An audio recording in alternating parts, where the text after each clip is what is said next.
This is why the US cannot stop the war with Iran, even though it really wants to. It's if you can tell from Trump's statements, he keeps on saying, mission accomplished, we've destroyed everything that we want to destroy, there's no more target. Many countries have said that they've reached on behalf of the US to Iran to say, let's do a ceasefire, but Iran keeps on saying nope, because it knows that a ceasefire just means we'll just stop and then restart once we fill our ammunition back. And every day that the US says there's no more launchers, there's no more missiles and drones keep on targeting US bases in the Gulf areas and in Israel. Say Trump wants to stop this war. He'll declare victory for the 100th time and stop bombing. The problem is that Iran will still control who passes through the Strait of Hormuz, which is where 20% of global oil passes. And therefore, if Iran continues to control the Strait of Hormuz, oil will reach $150 at least. There's going to be a global recession, but with high inflation because oil prices are up, and food prices will go up because 25% of fertilizers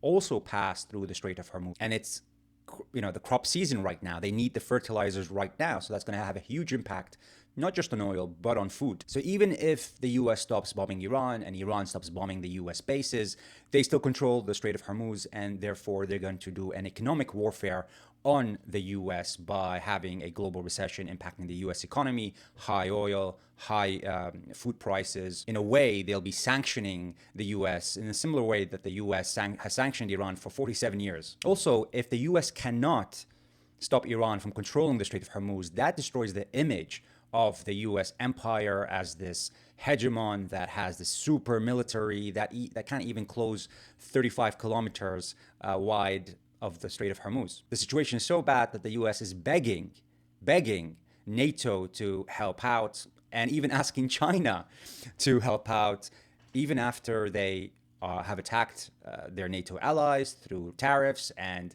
have attacked China through tariffs, have said that we're going to take Greenland, of course, are waging a technological and economic warfare with China. The issue is that even though Trump says that they've destroyed the Air Force of Iran and the Navy of Iran, it's not the Air Force or the Navy that is causing no passage through the Strait of Hormuz.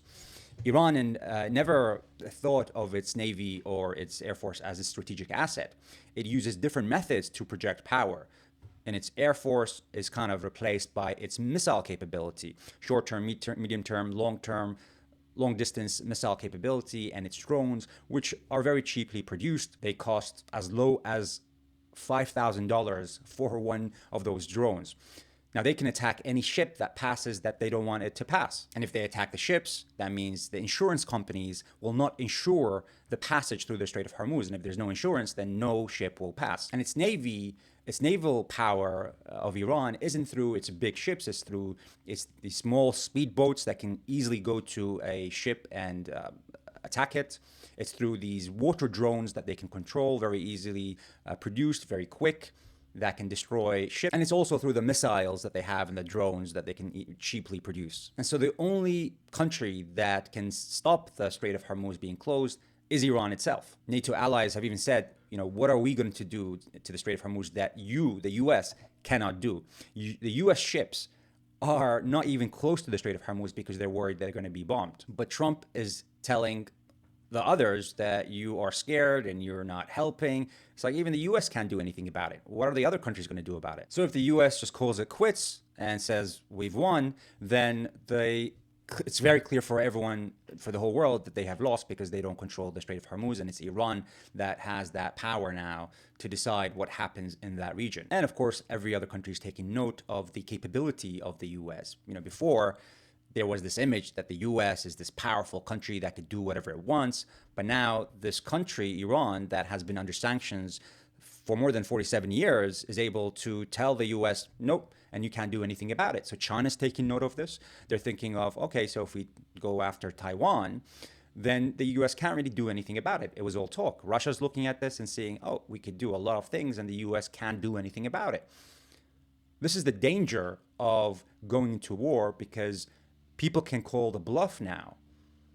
The image is destroyed because the reality sets in and people realize the military capability of the US isn't as great as many people thought. Now, the only solution for this, for the US to take back control, is to control the coastline of Iran.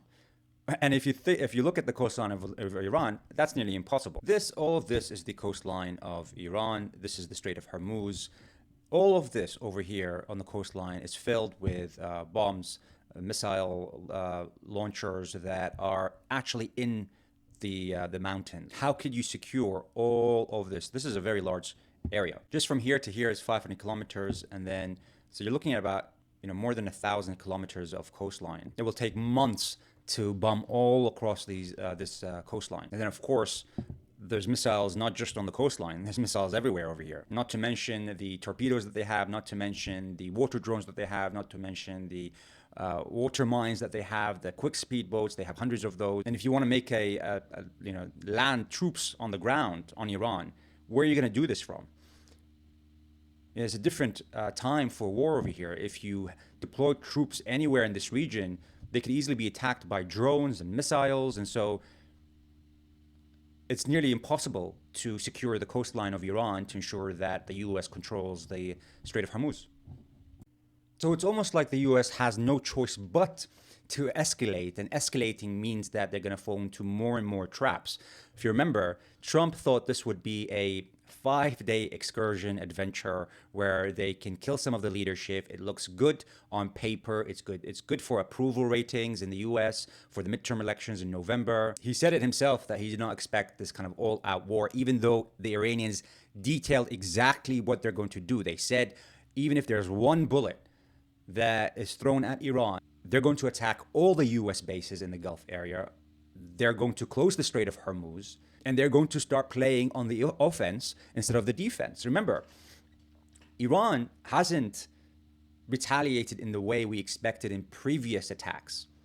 When they killed Soleimani, the head of the IRGC, Iran didn't really retaliate. It was more symbolic. When the US dropped their mother of all bombs on the nuclear facilities last June in Iran, Iran didn't retaliate on the US. They did a symbolic attack on their base in Qatar, but they told them when they're going to attack, and therefore the US moved their personnel away to reduce the damage. Even when the US attacked inside of Iran, killed some of the Palestinian leaders, Iran didn't really retaliate. It really didn't want to engage in an all-out war with the US. But of course, after killing their supreme leader, Ayatollah Khamenei, there was no more playing defense. The defense strategy did not work for Iran, and now they are playing offense. They had these capabilities. They had the ability to close the Strait of Hormuz before. They didn't do it until now. And for Iran, it's very clear. They need to ensure that this is not repeated, that Israel and the US never, ever, ever think of attacking Iran again. Because the strategy of the US and Israel has always been, let's do some attacks, call for ceasefire, negotiate, kill the negotiating team while they're negotiating with them, kill the leadership while we're negotiating with them, almost like let them fall into this trap of we're negotiating with them, but we're trying to kill them. Iran knows it cannot stop until there's an actual defeat for the US, whether that's the US bases in the region are removed, or Israel does not operate on any similar level to before. And the US cannot allow that to happen. And therefore, the only path I see is escalation and a prolonged war here. Trump is saying he's very surprised by the retaliation of the Iranians. It's like, well, the Iranians literally told you what they were going to do. This is a letter dated on the 19th of February 2026 to the United Nations Security Council by the Iranians. And they detail over here, in the event that it is subjected to military aggression, Iran will respond decisively and proportionately in the exercise of its inherent right of self-defense under Article 51. In such circumstances, all bases, facilities, and assets of the hostile force in the region would constitute legitimate targets in the context of Iran's defensive response. The United States would bear full and direct responsibility for any unpredictable and uncontrolled consequences. And it's very clear that Trump is in a panic. This is his tweet on Truth Social. The United States of America has beaten and completely decimated Iran, both militarily, economically, and every other way. But the countries of the world that receive oil through the Hormuz Strait must take care of that passage, and we will help a lot. So he's portraying it as that the U.S. is going to help other countries when it's the U.S. that started this and is bearing the consequences. The U.S. will also coordinate with those countries so that everything goes quickly, smoothly, and well. This should have been a team effort, and now it will be. It will bring the world together towards harmony, security, and everlasting peace. In the same way that his Board of Peace has brought harmony and security to the whole world. Literally days after they initiated this. The war can end tomorrow if three things are achieved, and one is already being kind of close to being achieved. Number one is that the US reduces its military presence in the Gulf areas because Iran sees that as a threat. It's used those bases to attack Iran. Number two, the economic sanctions that are applied on Iran are removed. Number three is that there is a deterrence to any country attacking Iran again, which is the one that's kind of being achieved at the moment, where there's a political backlash if this ever happens again. The way that Iran is doing this is through causing a global recession, causing people to demand a stop for the war in the West because of the impact on the economy, such that America and Israel never think about attacking Iran again because it could control the Strait of Hormuz and deny the passage of oil, fertilizers, and a lot of goods to the outside world.